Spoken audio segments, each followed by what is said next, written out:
Hi ಎಲ್ಲರಿಗೂ. Hello. ಜಲ್ದಿ ಹೇಳು, ಹೇಳ್ತೀವೋ ಇಲ್ಲೋ? ಹೇಳ್ತೀನಿ. ಹಾಯ್ ಎಲ್ಲರಿಗೂ. ಹಲೋ. ಲಾಸ್ಟ್ ಬ್ಲಾಗ್ನಾಗ ನೀವು ನೋಡಿರ್ಬೋದು ದ್ಯಾಟ್ ಜಸ್ಟ್ ಏನಿಲ್ಲ, ಫ್ರೆಶ್ ಆದ್ವಿ ಆ್ಯಂಡ್ ಬ್ರಂಚ್ ಮುಗಿಸ್ಕೊಂಡು ಬಂದಿದ್ವಿ.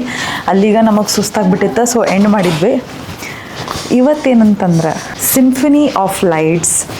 ಸೊ ಸಿಂಫನಿ ಆಫ್ ಲೈಟ್ಸ್ ಅಂತಂದ್ರೆ ಬೇಸಿಕ್ಲಿ ಯಾಚ್ ಬುಕ್ ಮಾಡಿರ್ತೀವಿ. ಯಾಚ್ನಾಗ ಏನು ಇರ್ತೈತಿ ಅಂತಂದ್ರೆ ಫುಲ್ ಒನ್ ಸೈಡ್ ಎಲ್ಲ ಸ್ಕೈ ಸ್ಕ್ರೇಪರ್ಸ್ ಕಾಣ್ತಾವೆ ನಮಗೆ. ಆಮೇಲೆ ಅರೌಂಡ್ 15 ಮಿನಿಟ್ಸ್ದ ಲೈಟ್ ಶೋ ಇರ್ತೈತಿ. 15 minutes light show. So light show ಇಲ್ಲ ಅಂತಂದ್ರೆ ಸ್ಕೈ ಸ್ಕ್ರೇಪರ್ಸ್ ಏನಿದೆ ಅದ್ರ ಮೇಲಿನ ಲೈಟ್ ಶೋ ಲೈಕ್ ಸಾಲ್ಕ ಇದದ. ನಮ್ಮ ಹಾರ್ಬರ್ ನಮ್ಮ ಹೋಟೆಲಿಂದ 650 ಮೀಟರ್ಸ್ ಐತಂತ. ಸೊ ನಡ್ಕೊಂತಾನೆ ಹೋಗ್ತೀವಿ, ಮ್ಯಾಪ್ ಹಾಕೊಂಡು ಹೊಂಟೀವಿ. ಇಲ್ಲಿ ನೋಡ್ರಿ, ಕರೆಂಟ್ಲಿ 6:45 ಆಗೈತಿ.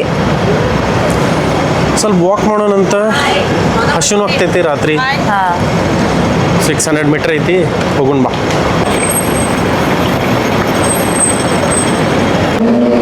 ನಾವು ಮುಂದೆ ಹೋಗಲಾಗಿವು, ಪ್ರತಿ ಸ್ಟೆಪ್ಪಿಗೆ ಒಂದು ಏನಾರ ಒಂದು ಕಾಣಾಕತ್ತೈತಿ. ಎಕ್ಸಾಕ್ಟ್ಲಿ. ಆಮೇಲೆ ಇಲ್ಲೇ Christmas decoration start ಆಗ್ಬಿಟ್ಟೈತಿ.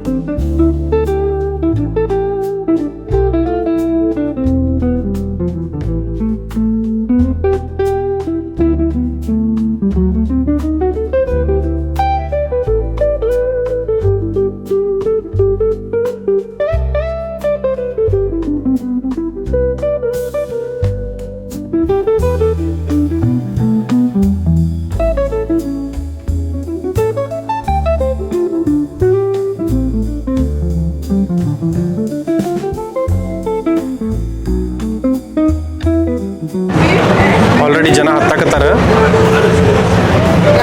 But I don't know ಇದು ಯಾವಾಗ ಬಿಡೋರು ಅದಾರ ಯಾಚ್ ಅಂತ.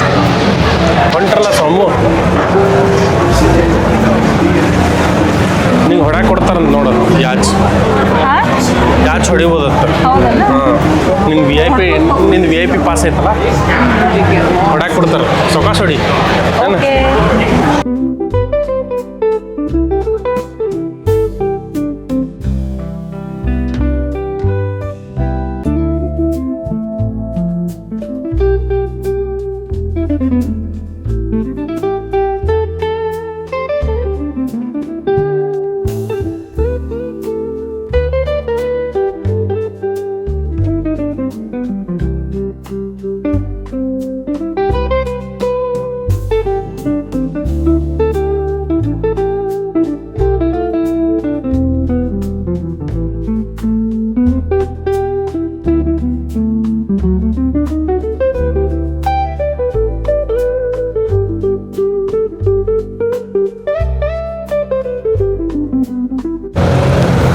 ಮಸ್ತ್ ಎಂಜಾಯ್ ಮಾಡತ್ತೀವಿ. Actually moment enjoy ಮಾಡತ್ತೀವಿ.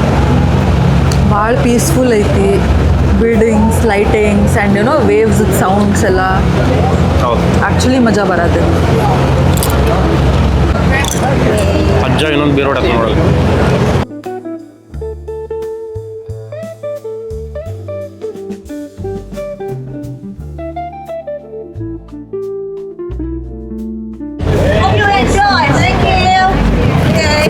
ನೋಡ್ರಿ, ಸ್ಟಾರ್ಟ್ ಆತ. Get ready. Right now on the both side of the building.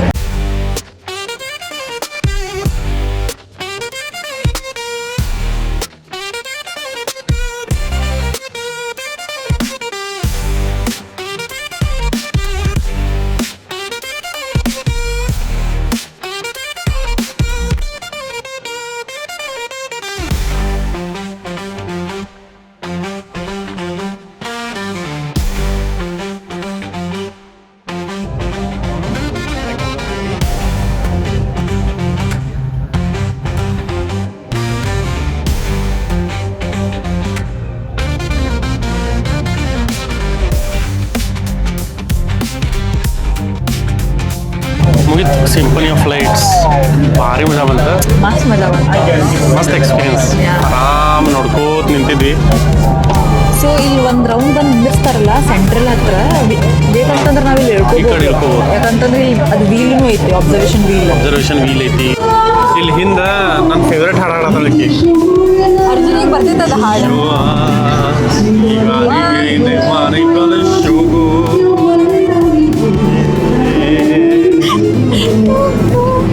ಆಕಿನ್ಕಿನ್ ಚಂದ ಹಾಡತ್ತಾನ. ಕೆಲವೊಂದ್ಸತಿ ಸೂದಿಂಗ್ ಅನಿಸ್ತೈತಿ ಇವ್ರದ್ದು ಸಾಂಗ್. ಬರೀ ಜೂಜು ಜಾಜು ಜೂಜು ಜೂಜು ಮಾಡ್ತಾರೆ.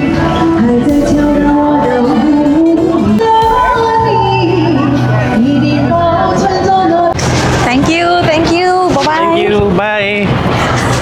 ಮಸ್ತ್ ಮಜಾ ಬಂತು ನೋಡು. ಮಸ್ತ್ ಇತ್ತು. ಐ ಥಿಂಕ್ ಇದು ಬ್ರಿಟಿಷ್ ರೂಲ್ ಇದ್ದಾಗ ಮಾಡಿದ್ರೆ ಕಾಣತೈತಿ. Okay, so first time taxi ತೊಗೊಂಡ್ವಿ. ಟ್ಯಾಕ್ಸಿ ಈಗ ಫಾಗ್ ಸ್ಟ್ರೀಟ್ ಅಂತಂದು ಡಿನ್ನರ್ ಪ್ಲೇಸ್ ಐತಿ. ಸೊ ಡಿನ್ನರ್ ಮಾಡೋಕೆ ಹೊಂಟೀವಿ. ಡೈರೆಕ್ಟ್ ಹೋಗಿ ಅಲ್ಲಿ ಒಂದು ಸ್ವಲ್ಪ ತಿಂತೀವಿ, ಸ್ಟ್ರೀಟ್ ಎಕ್ಸ್ಪ್ಲೋರ್ ಮಾಡ್ತೀವಿ. ಸೊ ಈಗ ಬಂದ್ವಿ ಫಾಗ್ ಸ್ಟ್ರೀಟಿಗೆ. ನೋಡು ನಂತಿಲ್ಲಿ ಇಷ್ಟೊಂದು ವೆರೈಟೀಸ್ ಅದಾವ. So we need to hunt veg food. Okay, ಅದಕ್ಕೆ ನೋಡು ಫುಡ್ ಸಿಗೋದು ಭಾಳ ಕಷ್ಟ ಐತಿ.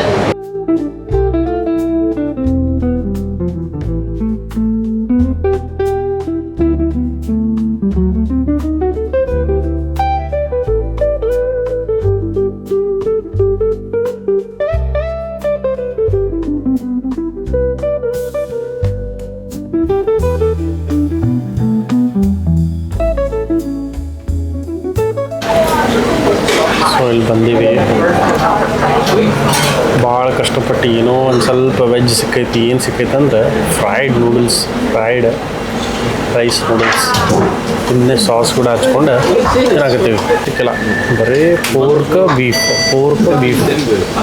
ಇಷ್ಟು ತಿಂತಾರಂದ್ರೆ ನಾನ್ ವೆಜ್ಜಲ್ಲೇ ಸಿಕ್ಕಾಪಟ್ಟೆ ನಾನ್ ವೆಜ್. ನಾವು ಒಬ್ಬರು ನೋಡಿಲ್ಲ ಏನೂ ಮೀಟ್ರೆಲ್ಲ ತಿನ್ನೋದು. ನಮ್ಮ ಆಜು ಬಾಜು ಟೇಬಲ್ ತೋರಿಸಿದ್ರೆ ಹುಚ್ಚಾಕ್ತಾರೆ. ಅಂಜಂಜ್ ಕಡೆ ನಾರ ರೈಸ ನೂಡಲ್ಸ್. ಆಮೇಲೆ ಹೇಳ್ತೀನಿ ನಿಮ್ಗೆ ನಾವು ಹೆಂಗೆ ಫುಲ್ ಅಂಜಿಕೆ ಬಂದ್ಬಿಡ್ತೈತಿ. ಫುಲ್ ರೂಡ್ ಮಾತಾಡ್ತಾರೆ. ಆಮೇಲೆ ಮೆನು ಹೆಂಗೆ ಒಗದ್ಲಕ್ಕಿ ನೋಡಿದಿಲ್ಲ. ಒಮ್ಮೆ ಟೇಬಲ್ನಾಗ ಒಗದ್ ಬಿಟ್ಲ ಮೆನ್ಯೂ ನೋಡ್ಕೊರಿ, ನೀವೇನು ಆರ್ಡರ್ ಮಾಡ್ತೀರೋ ಆರ್ಡರ್ ಮಾಡಿ ಅಂತ. ಹಿಂಗೆ ಹೋಗ ಬೇಕಿದ್ರೆ ತಿನ್ನ ಬೇಡದ್ರ ನಡಿ ಅಂತ ಅದಕ್ಕೆ ದಾನಮ್ಮ. ಫೈನಲಿ ಏನೋ ಒಂದು ವೆಜ್ ಸಿಕ್ತು. ಅದನ್ನು ಒಂದು ಫ್ರೈಡ್ ರೈಸ್ ನೂಡಲ್ಸ್, ಒಂದು ಫ್ರೈಡ್ ನೂಡಲ್ಸ್. ಹೌದಲ್ಲ, ಏನೂ ಇಲ್ಲ, ಎಲ್ಲ ನಾನ್ ವೆಜ್. ಬರೀ ಹಂದಿ ಇದು ತಿಂತಾರಲ್ಲ, ಬೀಫ್ ಪೋರ್ಕ್, ಬರೀ ಇದೆ. ಏನಿಲ್ಲ, ಫ್ರೈಡ್ ರೈಸ್ ನೂಡಲ್ಸ್ ಅಂದ್ರೆ ಅರಿಶಿನ ಹಾಕಲಾರ ಶಾವಿಗೆ ಉಪ್ಪಿಟ್ಟು. ಫ್ರೈಡ್ ನೂಡಲ್ಸ್ ಅಂದ್ರೆ ಸ್ವಲ್ಪ ಶೇಜ್ವಾನ್ ಸಾಸ್ನಾಗ ಕಲಿಸಿ ಅದನ್ನ ಹೊಳಗೆ ಕೊಟ್ಟಾಳ. ಫ್ರೈ ಮಾಡಿದ್ದು ಕೊಟ್ಬಿಟ್ಟು ಫ್ರೈ ಮಾಡಿ ಕೊಟ್ಟಾಳ. ಸಪ್ಪನ್ನು 2 ಪ್ಲೇಟ್ ಶಾವಿಗೆ ಉಪ್ಪಿಟ್ಟು ತಿಂದು ಹೊಂಟಿವಿ ನೋಡಿ ವಾಪಸ್. ನಡಿ. ನನಗರ ಜಗ್ಗು ನಗು ಬರತೈತಿ. Arzoo fried rice noodles ಅನ್ನತಾನ. ಆಕೆ ನೋಡಿದ್ರೆ ಫೈರ್ ನೂಡಲ್ಸ್ ಅಂತ. ಆಮೇಲೆ ಇಟ್ಸ್ ನಾಟ್ ಲೈಕ್ ನಾವು ಅವ್ರಿಗೆ ತಿಳಿಸಿ ಹೇಳ್ಬೇಕು. ಆಮೇಲೆ ಇದ್ರಾಗ ಏನು ಬರ್ತೈತಿ ಏನಿಲ್ಲ ಅಂತ ಕೇಳೋಕ್ಕೂ ಅದರ ದೂರಿಂದ 500 ಮೀಟರ್ಸ್ ಟು ಹೋಟೆಲ್ ನಡ್ಕೊಂತ ಹೋಗೋಣ ಅಂತೇನು ಪ್ರಾಬ್ಲಮ್ ಇಲ್ಲ. ಎಕ್ಸ್ಪ್ಲೋರ್ ಮಾಡಕ್ಕೆ ಸಿಗ್ತೈತಿ. ಯಾ, ಬಟ್ ಫೈನಲಿ ಇವತ್ತಂತರೂ ಡಿನ್ನರ್ ಬಂದೋಬಸ್ತ್ ಆತಪ್ಪ. ಹೆಂಗೋ